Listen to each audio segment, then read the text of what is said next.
Bienvenidos y bienvenidas a su programa Monseñor Romero y la misión del Evangelio. Un programa que lleva dos objetivos: conocer a Monseñor Romero y estudiar la Sagrada Escritura con un juicio crítico desde la teología de la liberación. Cada día tendremos un encuentro con Monseñor Romero y con el Dios de Jesús.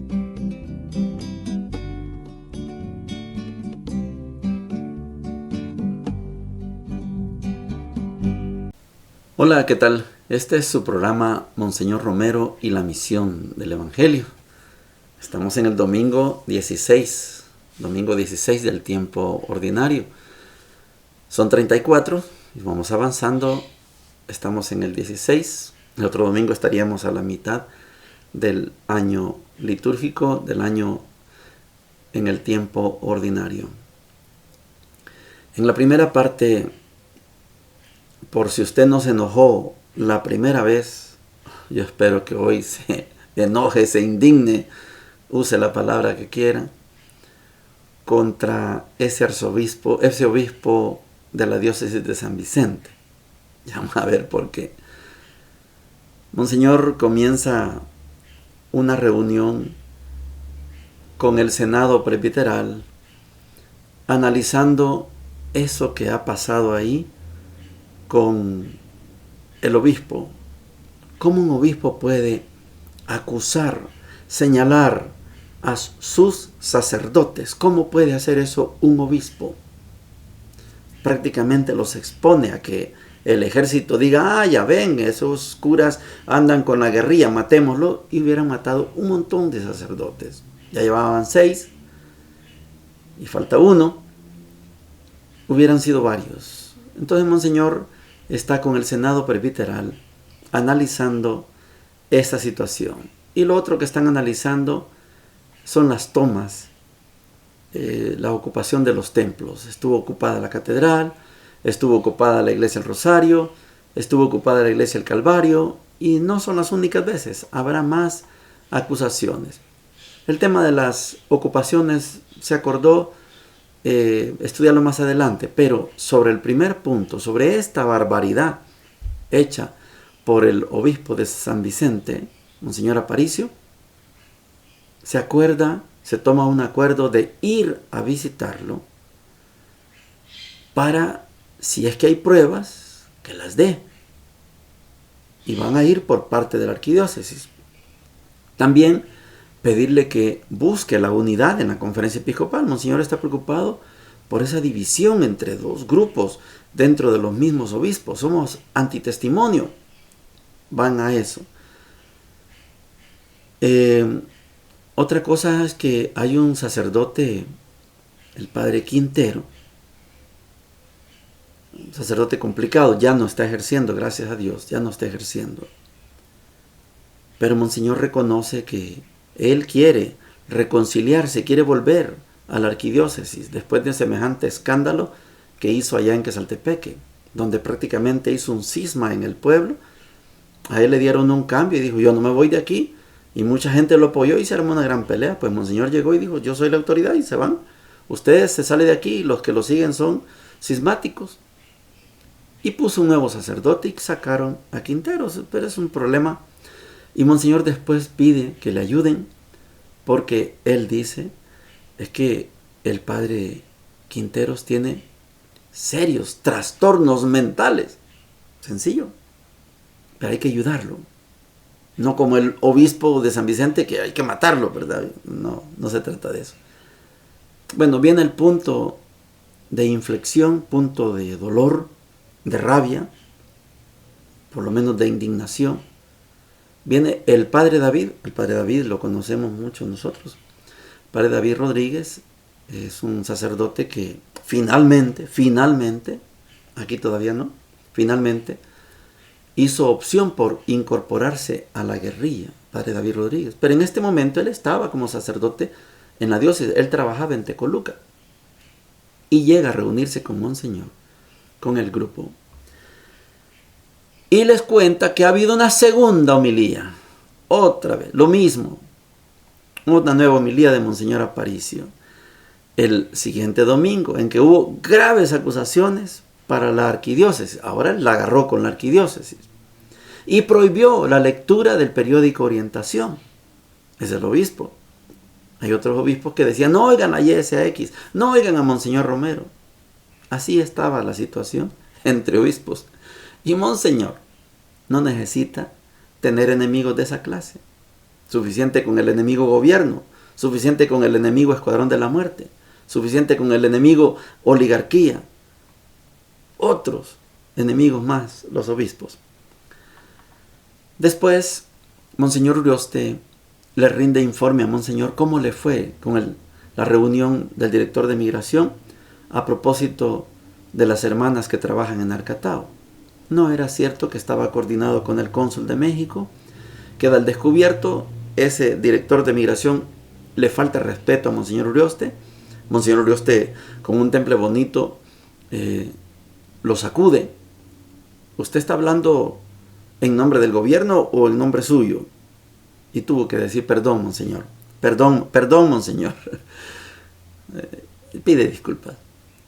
Pero sucede que el problema de las hermanitas que trabajan en Arcatao, por ser mexicanas, está en peligro. Está en situación casi de expulsión. Monseñor Urioste aprovecha para entregarle, dice Monseñor, 3 comunicados de militares progresistas que planean confidencialmente, naturalmente, un cambio de gobierno sobre bases más democráticas. Está pasando algo ahí, lo vamos a ver en octubre. Está pasando algo ahí, falta un mes apenas, porque viene un golpe de Estado. Y a Monseñor le dan a conocer la preocupación. Este es un tema muy delicado. Después llega la televisión argentina, y igual pidiéndole que en un minuto describa la situación del país. En un minuto, está bueno, hagámoslo pues, le voy a explicar en un minuto lo que pasa en todo el país. Oigamos a Monseñor. Lunes 17 de septiembre, en el tranquilo ambiente de la casa de las hermanas carmelitas de San José, en Santa Tecla, el Senado Presbiterial se reunió.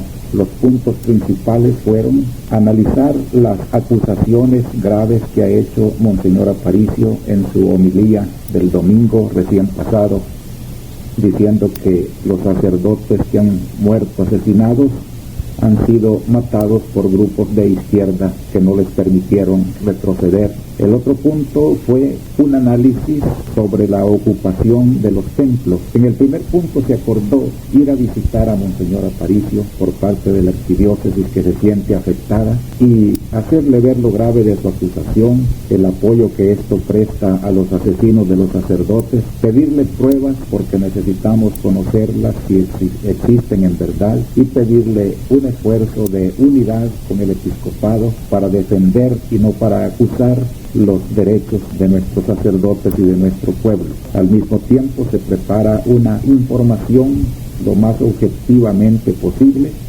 para Roma.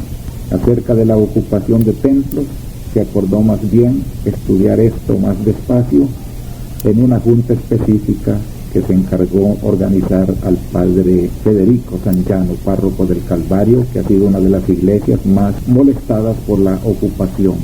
Se esperó la llegada del padre Quintero, que ha pedido reconciliación con la iglesia, pero no llegó. Se encargó también al padre Sanjano hablar con él y proponerle una revisión espiritual y al mismo tiempo un tratamiento psiquiátrico, ya que evidentemente se trata de un sacerdote con serios trastornos mentales. El padre David Rodríguez llegó al final de nuestra junta y almorzó con nosotros y nos comunicó que hubo otra nueva homilía de Monseñor Aparicio el último domingo en que hubo graves acusaciones para la arquidiócesis y prohibió la lectura del periódico Orientación en los hogares de su diócesis. Después de almuerzo, Monseñor Urioste vino a visitarme para darme cuenta de la entrevista con el director de migración, donde se trató el asunto de las hermanas mexicanas. que trabajan en Alcatao. Fue con ellos el cónsul de México, que al contrario de lo que había dicho Migración, no sabía nada de este asunto. El director de Migración se mostró muy grosero con el enviado de la curia, con Monseñor Urioste, aunque después le pidió perdón por su directo ataque a la línea de la arquidiócesis, diciendo que pensara que no era esa la intención, como no lo era en el señor presidente ni en el gobierno, porque Monseñor Urioste le preguntó si su actitud con él personalmente correspondía a una actitud del gobierno. También me entregó Monseñor Urioste 3 comunicados de militares progresistas que planean confidencialmente, naturalmente, un cambio de gobierno sobre bases más democráticas. Esto nos llena de esperanza y ojalá que pronto El Salvador respire aires mejores que el actual ambiente de violencia en que vivimos. Mientras conversaba con Monseñor Urioste, vino una llamada telefónica de la televisión argentina pidiéndome que en un minuto hiciera una apreciación de la situación del país. Me situé en mi posición de arzobispo y ofrecí una breve visión pastoral de lo conflictivo y explosivo que está nuestro ambiente y de la misión de la Iglesia predicando una paz basada sobre justicia. El tema de siempre, reducido a 1 minuto. Llegamos a la sección de la palabra de Dios. Los domingos estudiamos la primera lectura, la segunda lectura y el Evangelio. El Salmo no lo tocamos por cuestión de tiempo. Sería interesante más adelante poder enlazar el Salmo con las lecturas. A veces se pone muy interesante la reflexión del Salmo. La primera lectura está tomada del profeta Jeremías. Hay una coincidencia, una diosualidad entre la primera lectura, esta lectura del profeta Jeremías, con el Evangelio. Vamos a tratar de explicar a la hora que lleguemos al Evangelio cuál es esta vinculación entre el profeta Jeremías y el Evangelio. Jeremías 23, del 1 al 6, dice lo siguiente: Ay de los pastores que pierden y dispersan el rebaño de mi pastizal, oráculo del Señor. Por eso, así habla el Señor, Dios de Israel, contra los pastores que apacientan a mi pueblo. Ustedes han dispersado mis ovejas, las han expulsado y no se han ocupado de ellas. Yo, en cambio, voy a ocuparme de ustedes para castigar sus malas acciones, oráculo del Señor. Yo mismo reuniré el resto de mis ovejas de todos los países a donde las había expulsado y las haré volver a sus praderas, donde serán fecundas y se multiplicarán. Yo suscitaré para ellas pastores que las apacentarán y ya no temerán ni se espantarán, y no se echará de menos a ninguna, oráculo del Señor. Llegarán los días, oráculo del Señor, en que suscitaré para David un germen justo. Él reinará como rey y será prudente, practicará la justicia y el derecho en el país. En sus días, Judá estará a salvo e Israel habitará seguro, y se lo llamará con este nombre: El Señor es nuestra justicia. Palabra de Dios. Te alabamos, Señor. No pretendo agotar el contenido del profeta Jeremías en este trocito. Son 6 versículos nada más del capítulo 23. Jeremías es llamado profeta mayor junto con Isaías, porque son de los profetas que escribieron más. Por eso se le llama mayores, no porque su papel sea mayor, no. Papel de profeta es papel de profeta. Puede ser Oseas, puede ser Habacuc, que son profetas menores, así chiquititos, pero de una inmensa profundidad. Jeremías, usted oyó, yo le pongo acento a esa expresión, escuchó la expresión oráculo del Señor. Oráculo del Señor significa está hablando el Señor, no son mis palabras, está hablando Dios. Ay de los pastores que pierden y dispersan el rebaño de mi pastizal. Oráculo del Señor. Está hablando Dios. Eso quiere decir oráculo del Señor. Por eso, así habla el Señor. Y ustedes se han descuidado de las ovejas. Ah, vaya. Yo me voy a encargar de ustedes, oye. Oráculo del Señor. Ustedes no cuidaron las ovejas. Yo los voy a atender a ustedes. Ya voy a ver cómo los trato a ustedes. Y Jeremías es un profeta muy incisivo, muy fuerte. No deja pasar absolutamente nada. Jeremías, a diferencia de Isaías, Jeremías es un profeta para el reino del norte. Y estamos en el momento, Jeremías predica, profetiza en el periodo en que está Asiria a punto de destruir el reino del norte. Tal manera que Asiria también provocó un secuestro, un exilio, una deportación. Pero a Jeremías, alguna gente prefirió llevárselo a Egipto,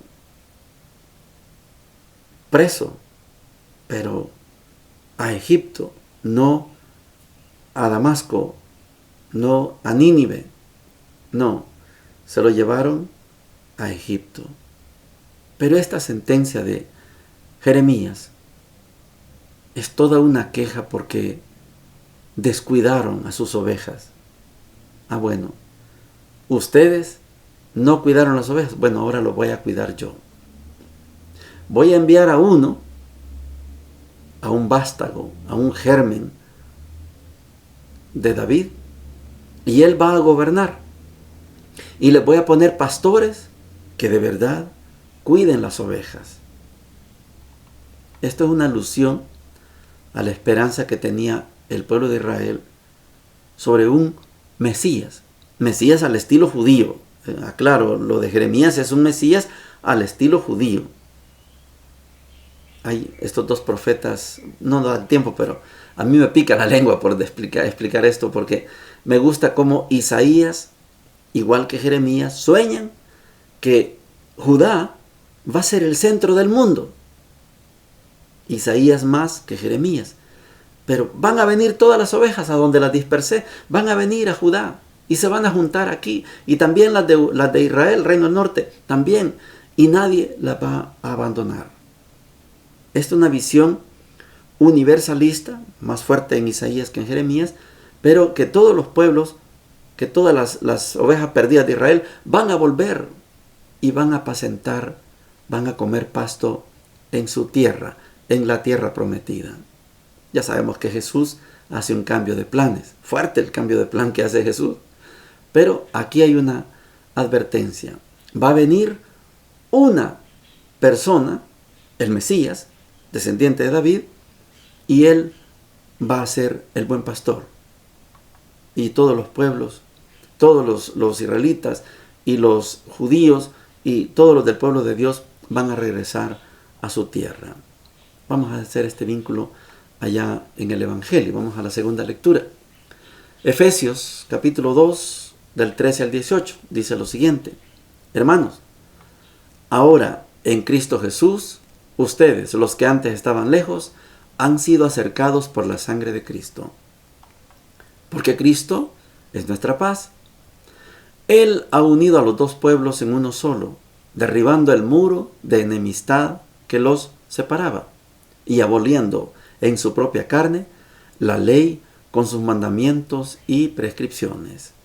Así, creó con los dos pueblos un solo hombre nuevo en su propia persona, restableciendo la paz, y los reconcilió con Dios en un solo cuerpo, por medio de la cruz, destruyendo la enemistad en su persona. A Él vino a proclamar la buena noticia, y Él vino a proclamar la buena noticia de la paz, paz para ustedes que estaban lejos, paz también para aquellos que estaban cerca. Porque por medio de Cristo, todos, sin distinción, tenemos acceso al Padre en un mismo espíritu. Palabra de Dios. Te alabamos, Señor. Efesios. Efesios. No es original de San Pablo. El lenguaje que usa la carta a los Efesios es un lenguaje bien posterior. Usted puede notar la diferencia entre la manera como concibe Pablo a Jesús.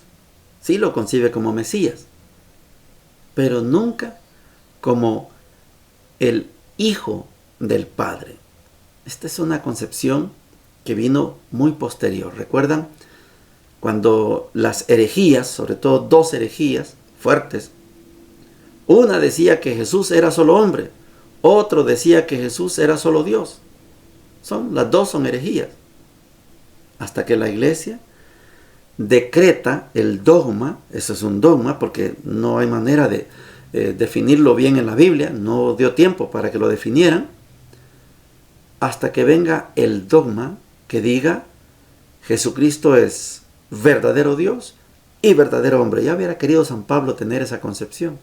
San Pablo llegó hasta la concepción de Jesús como el Mesías que anunciaba Jeremías ahora, el Mesías que anunciaba Isaías también, el que nos está hablando ahora Miqueas. Sí, pero el Mesías, el nuevo rey, el verdadero y buen rey, mejor que David, porque desciende del trono de David, va a ser el nuevo rey de Israel. Y Jesús sale con otra figura. Yo no vine para ser rey de Israel, vine para ser rey del universo. Es ahora cuando vas a restablecer las 12 tribus de Israel. Dice Jesús, a mí no me toca eso. Eso es cosa del Padre. Pero yo vine para que ustedes tengan vida y la tengan en abundancia. Yo vine para que ustedes se amaran. Efesios está describiendo al Cristo que concebimos hoy, usted y yo. Claro, en Cristo Jesús, ustedes, los que antes estaban lejos, han sido acercados por la sangre de Cristo, bien posterior. Porque Cristo es nuestra paz. Él ha unido a los dos pueblos en uno solo. ¿Sí? Lo que no pudo hacer ni David, ni Saúl, ni Salomón, mantener la unidad, no pudieron. David logró darle identidad de pueblo a las 12 tribus. Salomón desbarató las 12 tribus. Ahías le profetizó. El reino se parte en dos. Dios le dijo, parte el manto en 12 pedazos. Dale 10 a Jeroboam y dale 2 a Roboam. Jeroboam se quedó con el norte, Roboam se fue al sur. Roboam, descendiente de Salomón, hijo de Salomón. Jeroboam, oficial del ejército de Salomón, el oficial del ejército contra el hijo. Así funcionó. Ahora este Mesías viene y hace de los dos pueblos uno solo. Pero no solo eso, lo dice la carta a los Efesios. Derribó el muro de enemistad que los separaba y aboliendo en su propia carne la ley con sus mandamientos y prescripciones. Así creó con los dos pueblos un solo hombre nuevo. De ahí sale usted y yo. Usted y yo somos el hombre nuevo, la mujer nueva, en su propia persona. Entonces Él vino a proclamar la buena noticia de la paz para ustedes que estaban lejos, nosotros. Paz también para aquellos que estaban cerca, el pueblo de Israel. Porque por medio de Cristo todos, sin distinción, todos tenemos acceso al Padre en un mismo espíritu. Esto es bien posterior. Esto no lo entendió San Pablo. Esto fue muy posterior. Vamos al Evangelio. Ojalá podamos hacer la vinculación con Jeremías. Marcos capítulo 6 del 30 al 34. Dice lo siguiente. Al regresar de su misión, los apóstoles se reunieron con Jesús y le contaron todo lo que habían hecho y enseñado. Él les dijo: vengan ustedes solos a un lugar desierto para descansar un poco. Porque era tanta la gente que iba y venía que no tenían tiempo ni para comer. Entonces se fueron solos en la barca a un lugar desierto. Al verlos partir, muchos los reconocieron y de todas las ciudades acudieron por tierra a aquel lugar y llegaron antes que ellos. Al desembarcar, Jesús vio una gran muchedumbre y se compadeció de ella, porque eran como ovejas sin pastor, y estuvo enseñándoles largo rato. Palabra del Señor. Gloria y honor a ti, Señor Jesús. Vamos a hacer el esfuerzo. Es Marcos. Marcos envió a los 12. Los envió de 2 en 2 y los envió a predicar. Los envió a sanar. Los envió a expulsar demonios. Ahora regresan, contentos, todo lo que han hecho. Marcos no tiene la misma intención de Mateo. De lunes a sábado estamos estudiando Mateo. Mateo presenta a Jesús como nuevo Moisés, y en la parte que vamos del Evangelio de Mateo, Jesús está formando el nuevo pueblo. Marcos tiene otra intención. Marcos nos presenta a un Jesús que debe ser reconocido como el Hijo de Dios. Los apóstoles han ido a misión, han regresado, están contentos, le cuentan a Jesús lo que ha pasado, lo que ha sucedido, qué es lo que pudieron hacer en esa misión. Jesús los invita a descansar, pero no hay chance para el descanso. El pueblo está como ovejas sin pastor. Allá lo describe Jeremías. Ustedes han llegado a ocupar el trono de David, ustedes están ocupando el trono del sumo sacerdote, ustedes han institucionalizado el sábado y el templo, y las ovejas les importa un pepino. Estas ovejas están sin pastor. Y Jesús, en Marcos, que se presenta como el Hijo de Dios, no como el nuevo Moisés, ese es Mateo. Marcos lo presenta como el Hijo de Dios, pero nadie lo distingue, nadie lo reconoce. Los apóstoles no lo reconocen. La gente no lo deja descansar. La gente cree que Él es el Mesías esperado, pero no llegan a entender que Jesús es el Hijo de Dios. Allá está hablando Jeremías de la figura de Cristo, la figura de un Mesías. Recuerde que las tres palabras significan lo mismo. Cristo, Mesías, ungido. Cristo griego, Mesías hebreo, español ungido. Jesús es el ungido. Pero hay dos maneras de entender la palabra Mesías, Cristo, ungido. Si usted quiere, quédese con la tradición del Antiguo Testamento. Por eso quería vincular al profeta Jeremías. Si usted quiere, quédese con la figura del Antiguo Testamento. El Mesías es el nuevo rey de Israel, el que no va a fallar, el que no va a permitir que se dividan. Al contrario, va a traer a todas las ovejas y va a hacer otra vez la restauración de las 12 tribus de Israel. Ese es el Mesías del Antiguo Testamento. Pero si se queda usted con el Mesías del Nuevo Testamento, sí, entonces hay que saltar al rey, no de Israel, sino al rey de todo el universo. Es bien simple. Los judíos actuales no lo entienden y no les interesa entenderlo. Una cosa es el Mesías, como Jeremías, Isaías y los demás profetas, que veían a un Mesías que iba a ser el restaurador de las 12 tribus de Israel.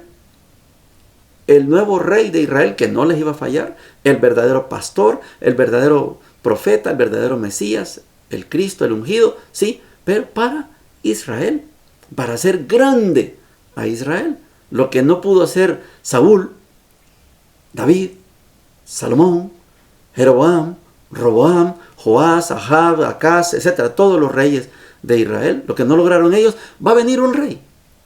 Y ese lo va a lograr. Este va a ser grande a Israel. Ese es el sueño del Antiguo Testamento. Usted y yo somos cristianos.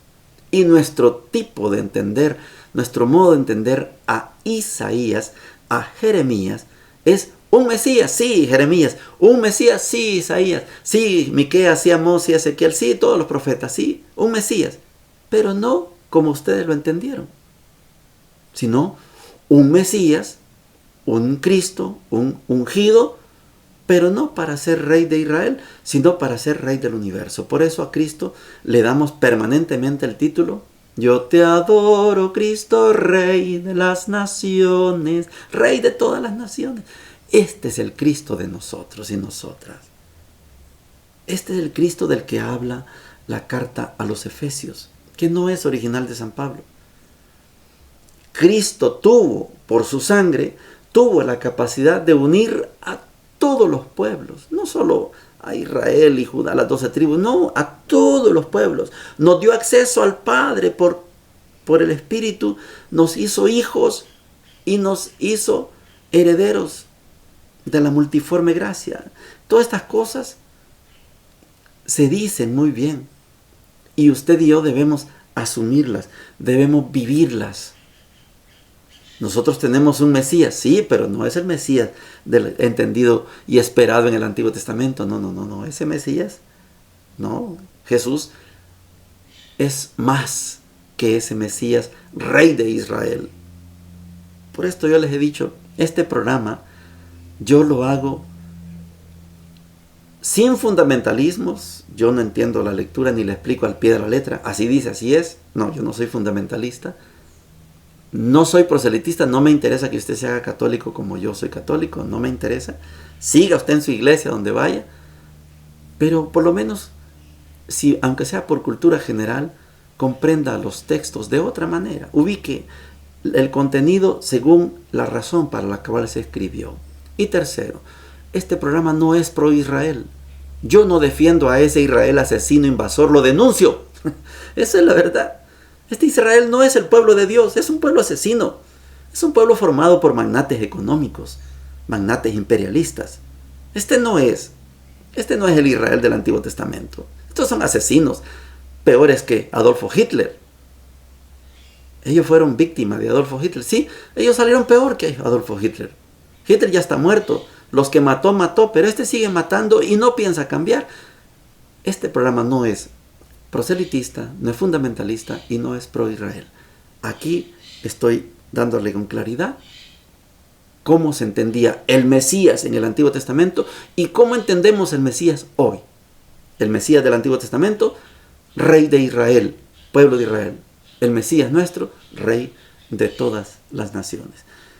Le robé unos minutos más del programa, pero así es, así funciona este programa con esta enseñanza. Bendiciones para todos y para todas. Hemos presentado Monseñor Romero y la misión del Evangelio. Hasta la próxima.